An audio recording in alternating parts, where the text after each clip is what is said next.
நாளைக்கான வீடியோ தாங்க வந்திருக்கு. வீடியோ வந்து சூப்பரா இருக்கு அப்படின்னு தாங்க சொல்லணும். கடைசியில ரூ. 8,00,000 காச தூக்கி கொண்டு வந்து நம்ம ராமச்சந்திரன் இருக்காங்கல்ல, அவங்க வந்து மாறன்கிட்டயும், வீராகிட்டயும் வந்து குடுக்குற மாரி தான் காட்டிக்கிட்டு இருக்காங்க. அவங்க அத வந்து வாங்குனாங்களா? இல்லைன்னா வாங்கலையா? அப்படின்னு பார்க்குறப்ப சேனல மட்டும் மறக்காம லைக் அண்ட் சப்ஸ்கிரைப் மட்டும் பண்ணிருங்க.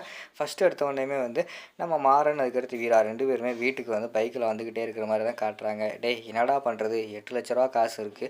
நம்ம எப்படி குடுக்குறது?" அப்படிங்கிற மாரி சொல்லிக்கிட்டு இருக்காங்க. அத தாண்டி நானும் யோசிச்சுக்கிட்டே இருக்கேன். என்ன பண்றதுன்னே தெரியல. சின்ன அமௌண்ட்டா இருந்தா கூட பரவால்ல. அப்படி இப்படின்னு சொல்லிட்டு பெரட்டி ஏதாவது ரெடி பண்ணி குடுத்துடலாம். ஆனா ரூ. 8,00,000வாங்கும்போது என்ன பண்ணுறதுனே தெரில. அதுவும் ரொம்ப நாள் கூட டைம் குடுக்கல. ஒரே ஒரு நாள் 24 மணி நேரத்துக்குள்ள வந்து அந்த காச குடுக்கணும்னு சொல்றாரு. எப்படி தான் பண்ண போறேன்னு தெரில. இப்ப தான் வந்து கடைய ஆரம்பிச்சு பயங்கரமா வந்து செலிப்ரேட் பண்ணிலாம் தொறந்து வச்சு நம்ம வந்து கடைய ஆரம்பிச்சா, ஒரு நாள் கூட ஆகல. அதுக்குள்ள இப்படிலாம் பண்ணிட்டாங்களே அப்படின்னு சொல்லிட்டு மாறன் வந்து பயங்கரமான கவலையில யோசிச்சுக்கிட்டே வீட்டுக்கு வர மாரி காட்டிக்கிட்டு இருக்காங்க. வீட்டுக்கு வந்தோனேயுமே அந்த கார்த்தி, ராகவன் எல்லாருமே விஷயம் தெரிஞ்சு, "டேய் நாங்க வேணா எங்களால முடிஞ்ச அளவு காசு ரெடி பண்ணி தரோம்டா" அப்படிங்கிற மாரி சொல்லிக்கிட்டு இருக்காங்க. "டேய் வேணாம்டா, நான் வந்து அப்பாக்கிட்ட பயங்கரமா வந்து சவாலெல்லாம் விட்டுட்டு வந்துட்டேன். இப்போ வந்து கஷ்டம்னு வரும்போது உங்க கைய நாடி இருந்தா அது வந்து சரிப்பட்டு வராது. என்னானாலும் பரவால்ல, அந்த காச வந்து நானே ரெடி பண்ணி குடுத்துட்றேன்" அப்படிங்கிற மாரி சொல்லி அவங்க பேசிக்கிட்டு இருக்காங்க.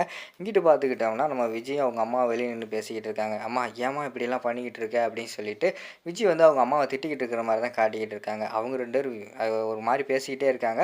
டக்குனு இங்கிட்டு திரும்பி பார்க்காங்க. இங்கிட்டு வந்து நம்ம ராகவன், மாறன், அதுக்கடுத்து கார்த்தி 3 பேருமே நின்னு பேசிக்கிட்டு இருக்காங்க. அத பார்த்தோனே அவங்களுக்கு வந்து பக்குன்னு ஆயிருது. ஐய்யய்யோ! இவங்க 3 பேர் இங்க நின்னுகிட்டு இருக்காங்களே!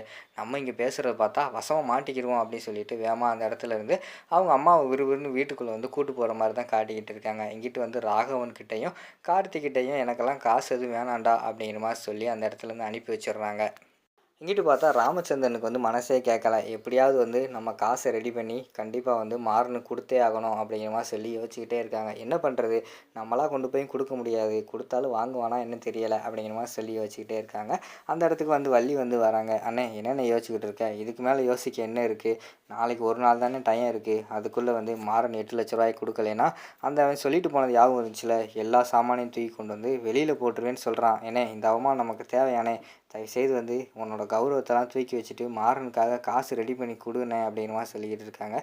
வள்ளி இதுலலாம் நான் வந்து கௌரவம் பார்ப்பேனா? நான் காச குடுக்கலான்னு தான் முடிவு பண்ணிட்டேன். ஆனா வந்து மாறன் வாங்குவானா? என்னன்னு எனக்கு தெரியல அப்படிங்கிற மாரி சொல்லிக்கிட்டு இருக்காங்க. "அண்ணே நீ கொண்டு போய் குடுத்தா கண்டிப்பா வாங்குவானே. நாங்க யாராவது கொண்டு போய் குடுத்தா தான் வேணாம் அப்படி இப்படின்னு சொல்லிருவான். நீ கொண்டு போய் உன் கையால குடுண்ணே, வாங்குவானே" அப்படிங்கிற மாரி சொல்லிக்கிட்டு இருக்காங்க. எனக்கு என்னமோ சந்தேகமா தான் இருக்கு. அவங்க 2 பேருமே வந்து வீராப்பா வேணான்னு சொல்லிட்டாங்கன்னா, எனக்கு வந்து அந்த இடத்துல அவமானமா போயிரும் அப்படிங்கிற மாரி சொல்லிக்கிட்டு இருக்காங்க. "அண்ணே அவங்க காச வாங்குவாங்க. அதுக்கு நான் பொறுப்பு. காச எடுத்துட்டு வாண்ணே" அப்படின்னு சொல்லிட்டு வள்ளி வந்து கூட்டு போறாங்க. அங்க பார்த்தா அவங்களும் முழிச்சுக்கிட்டு இருக்காங்க. வீராவும் மாறனும். நாளைக்கு வந்து ரூ. 8,00,000 எப்புட்றா குடுக்குறது அப்படின்னு சொல்லிட்டு அவங்க ஒரு பக்கம் யோசிச்சுக்கிட்டு இருக்காங்க. அந்த இடத்துக்கு வந்து நம்ம ராமச்சந்திரன் வந்து மெதுவா உள்ள வராங்க. "மாமா வாங்க மாமா, உட்காருங்க மாமா" அப்படின்னு சொல்லிட்டு கட்டில்ல வந்து உட்கார வைக்காங்க. உடனே கையில இருந்து ஒரு ரூ. 8,00,000 காசு எடுக்காங்க. "எம்மாடி இந்தா வீரா அந்த காச வச்சு அந்த கடன அட" அப்படிங்கிற மாரி சொல்றாங்க. ஃபர்ஸ்ட்டு வந்து வீரா வந்து கையில வாங்கிடுறாங்க. வாங்கின உடனே நம்ம மாறன பார்க்காங்க. மாறன் வந்து "வேண்டாம் திருப்பி குடுத்துரு" அப்படிங்கிற மாரி சொல்லிட்டு, அவர் வந்து மெதுவா தலையாட்டிர்றாரு. அத பார்த்த உடனேயுமே வந்து வீரா வந்து, "மாமா எனக்கு காசு வேண்டாம் மாமா" அப்படிங்கிற மாரி சொல்றாங்க. "என்னம்மா சொல்ற? ஒரு நாள்ல வந்து உன்னால ரூ. 8,00,000 குடுக்க முடியுமா? நாளைக்கு வந்து அவன் துணிமணியெல்லாம் எடுத்து தூக்கி ரோட்ல போட்டான்னா, பார்க்குறவங்க என்ன நெனைப்பாங்க? நமக்கு தான் பெரிய அவமானம். அது அது மட்டும் இல்லாம நம்ம கடை ஆரம்பிச்சா 4 பேர் சொல்ற மாரி வந்து நல்லா நடத்தி காட்டணும். அத வந்து வெளியில தெரியாம வச்சுக்கோங்க ரூ. 8,00,000 அப்படிங்கிற மாரி சொல்லிட்டு இருக்காங்க. "மாமா இல்ல மாமா எனக்கு வந்து வேண்டாம். நாங்க எப்படியாவது ஒரு நாள்ல ரெடி பண்ணிர்றோம் ரூ. 8,00,000" அப்படிங்கிற மாரி சொல்றாங்க. "சரி ஒரு நாள்ல ரெடி பண்ணிருவேன்னு சொல்றீல்ல, எப்படி ரெடி பண்ணுவ? நீ சொல்லு" அப்படின்னு சொல்லிட்டு ராமச்சந்திரன் கேட்ட உடனே நம்ம வீரா கிட்ட வந்து பதிலே இல்ல.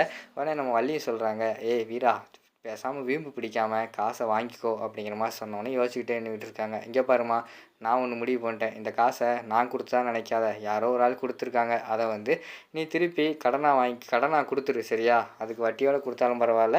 இல்லைன்னா அசல மட்டும் குடுத்தாலும் பரவால்ல. எனக்கு வந்து ரூ. 8,00,000 திருப்பி குடுத்துரு. இப்போ உனக்கு சந்தோஷம் தானே?" அப்படிங்கிற மாரி சொன்னோனே அந்த இடத்துல வந்து வீரா வந்து, "சரி மாமா" அப்படின்னு சொல்லிட்டு ஒத்துக்கிடுறாங்க. சரி அந்த காச கொண்டு போயி அவன்ட்ட குடுத்துட்டு, கடைய நல்லபடியா நடத்தி முன்னேறுற வழிய பாருங்க அப்படின்னு சொல்லிட்டு அந்த இடத்துல ராமச்சந்திரன் வந்து சொல்லிட்டு போற மாரி காட்டுறாங்க. அதோட பார்த்துக்கிட்டிங்கன்னா அந்த வீடியோ வந்து முடிச்சிடுறாங்க.